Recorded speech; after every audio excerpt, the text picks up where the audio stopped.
Stéphane Bern et Mathieu Noël. Historiquement vôtre. Le chef Cyril Lignac est notre invité spécial cet après-midi pour notre spécial Les Fondus de chocolat. C'est toujours un peu gênant de prendre à témoin un invité quand arrive le moment du quiz, ce moment où l'invité réalise que Stéphane Bern, qui a l'air si balèze en histoire à la télé, l'est nettement moins en radio lorsqu'il n'a pas ses fiches. Mais aujourd'hui... C'est surtout que ça n'a rien à voir avec un quiz d'histoire. Vous allez voir, laissez notre invité juger, Bien Stéphane. sûr, bien sûr. Aujourd'hui, pour le quiz, il pourra compter sur votre soutien. Vous pouvez aider soit Stéphane, soit Clémentine à votre convenance. Jouons à Bern to be alive. Première question, Stéphane, elle est pour vous, c'est la tradition. Je ne sais pas vous, mais j'ai une grande admiration pour Boris Vian, sa poésie, son ironie, mais aussi son génie littéraire. C'est lui qui a inventé le verbe positiver. Vrai ou faux?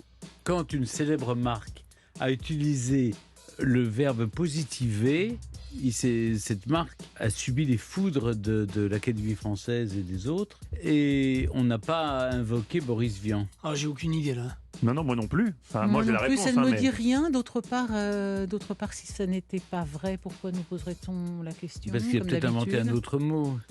Quelle est votre réponse, Stéphane? On a oui. J'aimerais Choisir bien ses répondre. prononcés. Vrai ou faux? Ah oui. Écoutez votre intuition. Non, il n'a pas inventé, c'est pas lui. Vous avez gagné. Je suis content que Cyril soit avec nous aujourd'hui parce que c'est un des plus beaux raisonnements de Stéphane. Et on a tout eu. On a eu la réponse qui est effectivement, c'est pas du tout Boris Vian qui a inventé positiver, c'est la marque Carrefour. Oui. En 1988, vous l'avez quasiment dit. Vian, et ensuite vous avez dit, si on nous pose la question, pourquoi on nous pose la question si c'est pas ça, c'est que peut-être il a inventé un autre mot. C'est aussi une bonne réponse, Stéphane. Vian a inventé le mot tube pour désigner un succès quand il s'agit d'un disque. Tube fait référence au cylindre sur lequel on enregistrait de la musique à l'aide d'un phonographe.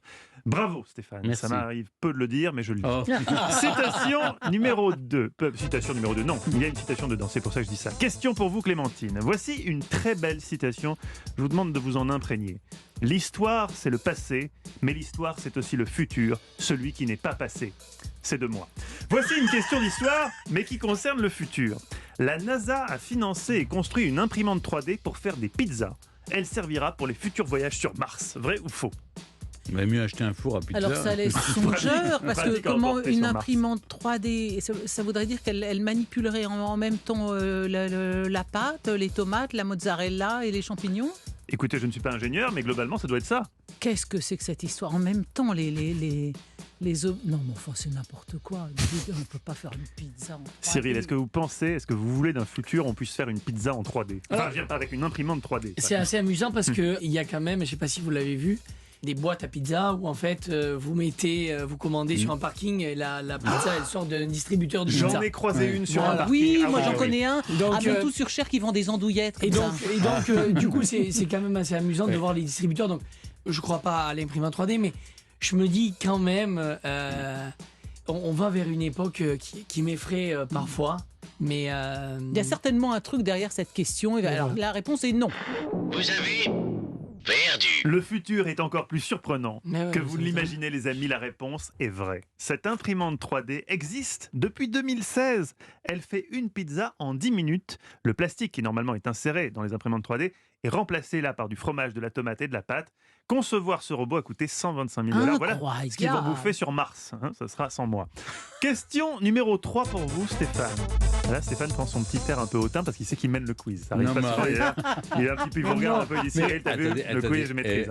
Mathieu, Pas de problème. Clémentine est une amie. Oui, bien sûr. Mais il N'essayez n'y a pas d'amitié au moment de Bern N'essayez vous le pas de savez. nous opposer. Vous le savez. Question numéro 3 pour vous, Stéphane. Partons pour la Somme. Année 1220. C'est le début de la construction de la cathédrale d'Amiens, qui va durer moins de 70 ans. Un bijou de gothique flamboyant que vous connaissez bien. Eh bien, on peut mettre 2 Notre-Dame de Paris dans la cathédrale Notre-Dame d'Amiens. Vrai ou faux, Stéphane Bern? Je dirais pas deux. Enfin, je me demande s'il n'y a pas un piège. Elle est plus grande, effectivement. La cathédrale d'Amiens est fort grande et fort Ce n'est belle. pas la question que je vous pose. Mais est-ce qu'on peut en mettre 2? Ça me paraît curieux. Non, elle n'est pas 2 fois plus grande. Elle n'est pas 2 fois plus grande. Vous avez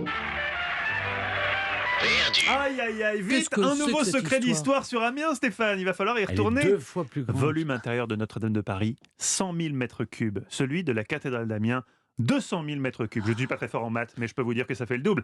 Celle de Cologne, 400 000 mètres cubes. Oui, mais Elle est Cologne- beaucoup plus haute, Oui, surtout. bien C'est sûr. ça, c'est qu'on Oui. est allé Oui, on a- se oui, représenter Saint-Pierre de exactement. Rome, alors Oui, qu'elle oui. est plus haute. L'évêché va vous Ouais. passer un petit coup de fil, C'est Stéphane. compliqué. Visiblement. Hein. Vous parlez du volume intérieur, mais ça Oui. rentre pas avec le volume extérieur.